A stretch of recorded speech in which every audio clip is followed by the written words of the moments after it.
மீசான் டிவியின் தமிழ் பேசும் உறவுகளை அன்போடு வரவேற்றுக் கொள்கிறோம். இன்றைய பதிவுல பிடிஐல கைது செய்யப்பட்ட டக்ளஸ் தேவானந்தா இவ்வளவு சீக்கிரம் பிழை கிடைத்தது எப்படி, நீதிமன்றத்துல முன்வைக்கப்பட்ட வாத பிரதிவாதங்கள் என்ன அப்படின்ற பல்வேறு விஷயங்களை பேசுறதோட 5 சிறைச்சாலை அதிகாரிகள் கைது செய்யப்பட்ட சம்பவம் குறித்தும் பார்க்கலாம். முன்னாள் அமைச்சர் டக்ளஸ் தேவானந்தா கடந்த டிசம்பர் மாதம் 26ஆம் தேதி சிஐடி பிரிவினரால கைது செய்யப்பட்டாரு. கைதுக்கான காரணம் என்ன அப்படின்னு பாத்தீங்கன்னா, 2000ஆம் ஆண்டு தனது பாதுகாப்புக்காக இராணுவத்திடம் இருந்து இவர் துப்பாக்கிகளை வாங்கியிருந்தாரு. கிட்டத்தட்ட T56 ரக துப்பாக்கிகள் 13, அதுக்கு பயன்படுத்துகின்ற தோட்டாக்கள் 1560, கை துப்பாக்கிகள் 6, அதற்கு பயன்படுத்துகின்ற தோட்டாக்கள் 100 சட்ட ரீதியாக இராணுவத்திடமிருந்து இவர் பெற்றுக் கொண்டிருக்கிறாரு. இதுல ஒரு துப்பாக்கி மாகதுர மதுஷிடமிருந்து கைப்பற்றப்பட்டது. இது குறித்த விசாரணைக்காக டக்ளஸ் தேவானந்தா கைது செய்யப்பட்டு விளக்குமறியல்ல வைக்கப்பட்டு இப்போது பிணையில வந்திருக்கிறாரு. போலீசார் மேற்கொண்ட விசாரணையில தெரிய வந்த ஒரு விஷயம் என்ன அப்படின்னு கேட்டீங்கன்னா, 2016ஆம் ஆண்டு 6ஆம் மாதம் 10ஆம் தேதி டக்ளஸ் தேவானந்தா இராணுவத்துக்கு 39 துப்பாக்கிகளை ஒப்படைக்கிறாரு. இவர் பெற்றுக்கொண்டது ஒட்டுமொத்தமாக 19 துப்பாக்கிகள். இவர் மீள ஒப்படைச்சிருக்கிறது 39 துப்பாக்கிகள். இதுல 9 துப்பாக்கிகள் தான் சட்ட ரீதியாக இவர் இராணுவத்திடமிருந்து பெற்றுக்கொள்ளப்பட்டது. பெற்றுக்கொண்ட துப்பாக்கிகளும் ஒப்படைக்கிறதுக்கு பாக்கி இருக்கிற சூழல்ல 30 துப்பாக்கிகள் மேலதிகமாக டக்ளஸ் தேவானந்தா இராணுவத்துக்கு ஒப்படைச்சது தெரிய வந்திருக்குது. இந்த ஆயுதங்கள் டக்ளஸ் தேவானந்தாக்கு எப்படி கிடைச்ச அப்படின்னு ஒரு விசாரணையும் இப்போது சிஐடியினர் முன்னெடுக்கிறாங்க. பிடிஐல கைது செய்யப்பட்ட டக்ளஸ் தேவானந்தா இவ்வளவு சீக்கிரம் எப்படி வெளியே வந்தாரு அப்படின்னு ஒரு விஷயத்தை தேடி பார்த்ததுல கைது செய்யப்பட்டது பிடிஐல. ஆனா இவர் நீதிமன்றத்துல முன்னிலைப்படுத்தப்பட்டது ஆயுத சட்டத்துக்கு கீழையும் பொது சொத்து கட்டளை சட்டத்துக்கு கீழே தான் இவர் நீதிமன்றத்துல முன்னிலைப்படுத்தப்பட்டிருக்கிறாரு சிஐடியினரால. இப்ப பிடிஐ அப்படின்னு ஒரு விஷயம் இங்கு எந்த ஒரு தாக்கத்தையும் செலுத்தாது. காரணம் என்னடா, இவர் முன்னிலைப்படுத்தப்பட்டிருப்பதும் பி அறிக்கையில குறிப்பிடப்பட்ட விஷயங்களும் இந்த 2 விஷயங்களும் தான். இந்த 2 விஷயங்களுக்கு நீதிமன்றத்துல பிணை கிடைக்குமா அப்படின்னு கேட்டீங்கன்னா, ஆயுத சட்டத்துக்கு கீழே நீதிமன்றத்துல பிணை கிடைப்பதற்கான சட்ட ஏற்பாடும் இருக்கு.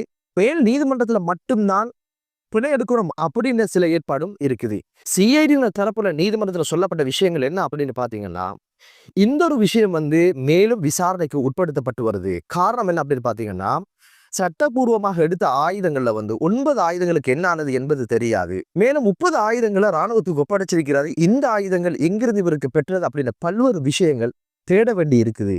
அது மட்டுமல்ல, இந்த ஆயுதங்களால எது குற்றங்கள் நடந்திருக்கு அப்படின்னு ஒரு விஷயமும் இப்போது விசாரணைக்கு உட்படுத்தப்பட்டு வருது அப்படின்னு ஒரு விஷயத்தை முன்னிறுத்தி இவருக்கு பிணை கொடுக்க கூடாது அப்படின்னு ஒரு விஷயத்தை சிஐடி தரப்புல முன் வச்சாங்க. டக்ளஸ் தேவானந்தாவோட தரப்புல முன்னிலையான ஜனாதிபதி சட்டத்தரணி சாலிய பீரிஸ் அவங்க என்ன வாதத்தை முன் வச்சாங்க அப்படின்னு கேட்டீங்கன்னா, பி அறிக்கையில குறித்த ஆயுதங்களால குற்றங்கள் நடந்தது அப்படின்ற ஒரு விஷயம் கண்டுபிடிக்கப்படவும் இல்லை, குறிப்பிடப்படவும் இல்லை.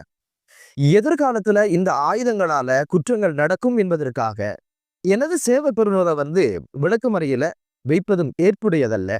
இவருக்கு மேலும் உயிர் அச்சுறுத்தல் இருக்குது என்பதனாலதான் இப்போதும் மெய் பாதுகாவலர்களை அரசு கொடுத்திருக்குது. சிறைச்சாலையில தாக்கப்பட்டதுனால பல்வேறு நோய்களுக்கு இவர் இலக்கானாரு. ஞாபக மறதி ஏற்பட்டிருக்குது, ஒழுங்காக காது கேட்கறது இல்ல, பார்வையில கோளாறு இருக்கு, இவருக்கு பல்வேறு நோய்கள் இருக்குது, இன்சுலின் இன்னும் பயன்படுத்தி கொண்டிருக்கிறாரு. இப்படின்னு ஆயுத பட்டியல் டக்ளஸ் தேவானந்தோட எவ்வளவு நீளமோ அவ்வளவு நீளமான ஒரு நோய் பட்டியலையும் ஜனாதிபதி சட்டத்தரணி சாலிய பீரிஸ் அவங்க நீதிமன்றத்துல சொல்லி இருந்தாங்க.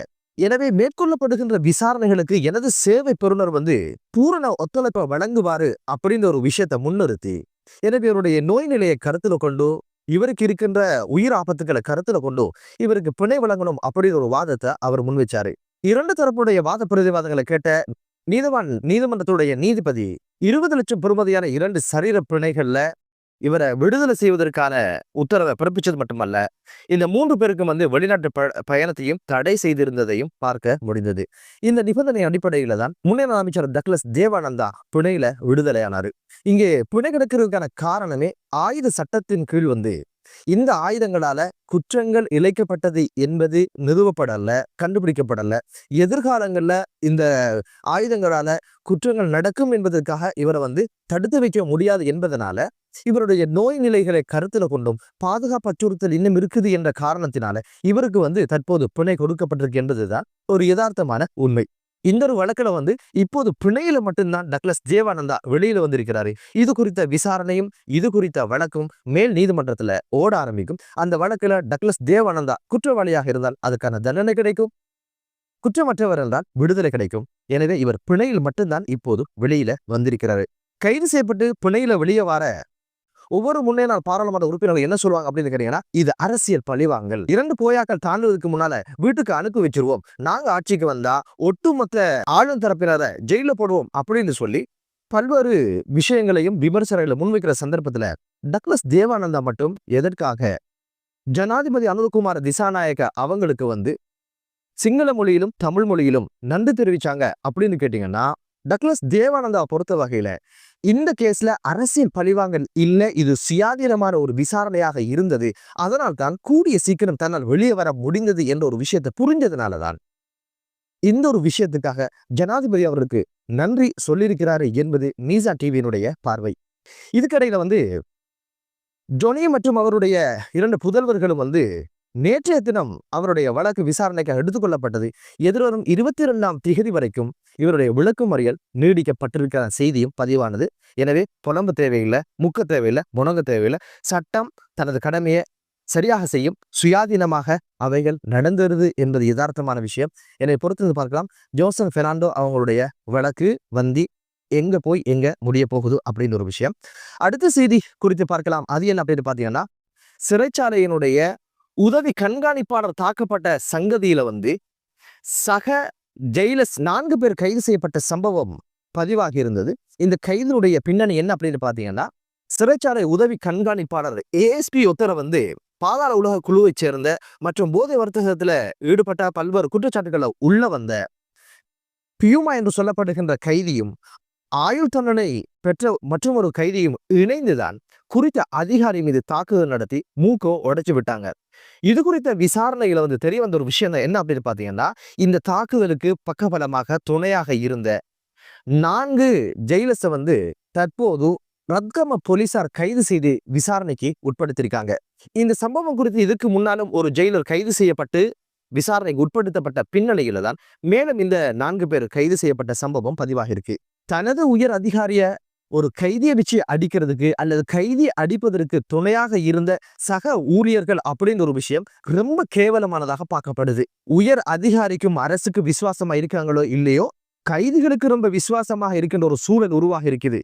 காரணம் என்ன அப்படின்னு பாத்தீங்கன்னா, கடந்த காலங்களில் வந்து பூச சிறைச்சாலையில வந்து நூற்றுக்கணக்கான தொலைபேசிகள், சார்ஜஸ், சிம் கார்ட்ஸ் அப்படின்னு சொல்லி பல்வேறு பொருட்கள் மீட்கப்பட்டது. இதெல்லாம் எப்படி உள்ள போகுது அப்படின்னு கேட்டீங்கன்னா, சிறை அதிகாரிகளுடைய அனுசரணையில போகுது அப்படின்னு ஒரு விஷயம் தெரிய வந்தது. இந்த உயர் அதிகாரி வந்து சில மாதங்களுக்கு முன்பு தான் வந்து இந்த பூச சிறைச்சாலைக்கு சேவைக்காக அங்க போறாரு. போனதுல இருந்து இவர் வந்து சட்டவிரோதமாக இப்படியான விஷயங்கள் நடக்கிறத இவர் அனுமதிச்சில்ல, சிறை கைதி எப்படி இருக்கிறோம் அப்படி இருக்கிறோம் அப்படின்ற ஒரு விஷயத்திலையும், அதிகாரிகள் சிறைச்சாலையினுடைய அதிகாரிகள் எப்படி இருக்கிறோம் அப்படி இருக்கணும்ன்ற ஒரு விஷயத்துல ரொம்ப கராரா இருந்ததுனால இவங்களோட பொழப்புல வந்து கை வச்சுட்டாரு, இவங்களோட வயிற்றுல அடிச்சுட்டாரு அப்படின்ற கடுப்புல தான் சிறை கைதிகளை வச்சாவது ஏதாவது ஒன்று பண்ணிடலாமே அப்படின்னு சொல்லி இந்த குறித்த சிறை அதிகாரிகள் வந்து இந்த ஒரு காரியத்தை பண்ணியிருக்கிறாங்க. காரணம் என்ன அப்படின்னு பார்த்தீங்கன்னா, ஒரு தொலைபேசி உள்ள போறதுக்கு வந்து 2 லட்சம் ரூபாய் லஞ்சம் பெறுவதான செய்தியை வந்து கடந்த காலங்களில் நாங்கள் பார்த்திருந்தோம். எனவே இதெல்லாம் இவர் இருக்கிறதுனால பிரச்சனை அப்படின்றதுனால சீட்டு கட்டணும், பிள்ளைய படிப்பிக்கணும், வாகனத்துக்கு வந்து லீசிங் கட்டணும், அரசு தர சம்பளம் போதுமா என்ன?